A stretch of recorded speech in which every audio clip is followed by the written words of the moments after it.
राजस्थान का खाटू श्याम मंदिर भारत के प्रसिद्ध मंदिरों में से एक है। भारत के अन्य राज्यों से भी लोग यहाँ अपनी मनोकामनाएं लेकर आते हैं। खाटू श्याम मंदिर के अस्तित्व में आने के पीछे एक बहुत ही रोचक कथा है। खाटू श्याम असल में भीम के पोते और घटोत्कच के बेटे बर्बरीक हैं। इन्हीं की खाटू श्याम के रूप में पूजा की जाती है। बर्बरीक में बचपन से ही वीर और महान योद्धा के गुण थे और इन्होंने भगवान शिव को प्रसन्न कर उनसे 3 अभेद्य बाण प्राप्त किए थे। इसी कारण इन्हें 3 बाणधारी भी कहा जाता है। इस मंदिर की एक बहुत ही खास और अनोखी बात प्रचलित है। कहा जाता है कि जो भी इस मंदिर में जाता है इससे बाबा श्याम का हर बार एक नया रूप देखने को मिलता है। कई लोगों को उनके आकार में भी बदलाव नजर आता है। महाभारत के युद्ध के दौरान बर्बरीक ने अपनी माता अहिलावती के समक्ष इस युद्ध में जाने की इच्छा प्रकट की। जब मां ने इसकी अनुमति दे दी तो उन्होंने माता से पूछा, मैं युद्ध में किसका साथ दूं?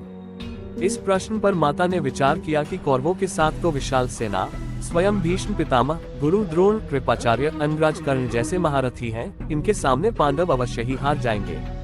इसलिए उन्होंने बर्बरीक से कहा कि जो हार रहा हो तुम उसी का सहारा बनो। बर्बरीक ने माता को वचन दिया कि वह ऐसा ही करेंगे और वो युद्ध भूमि की ओर निकल पड़े।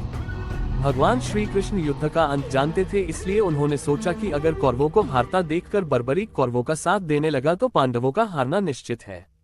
तब श्री कृष्ण ने ब्राह्मण का वेश धारण करके बर्बरीक से उनका शीश दान में मांग लिया। बर्बरीक सोच में पड़ गया कि कोई ब्राह्मण मेरा शीश क्यों मांगेगा। ये सोच उन्होंने ब्राह्मण से उनके असली रूप के दर्शन की इच्छा व्यक्त की। भगवान श्री कृष्ण ने उन्हें अपने विराट रूप में दर्शन दिए। इस पर उन्होंने अपनी तलवार निकालकर श्री कृष्ण के चरणों में अपना सिर अर्पण कर दिया। श्री कृष्ण ने तेजी से उनके शीश को अपने हाथ में उठाया एवं अमृत से सींचकर अमर कर दिया। उन्होंने श्री कृष्ण से संपूर्ण युद्ध देखने की इच्छा प्रकट की, इसलिए भगवान ने उनके शीश को युद्ध भूमि के समीप ही सबसे ऊंची पहाड़ी पर सुशोभित कर दिया, जहां से बर्बरीक पूरा युद्ध देख सकते थे। युद्ध की समाप्ति के बाद सभी पांडव विजय का श्रेय अपने ऊपर लेने लगे।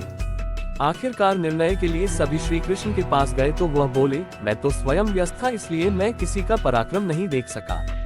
ऐसा करते हैं, सभी बर्बरीक के पास चलते हैं।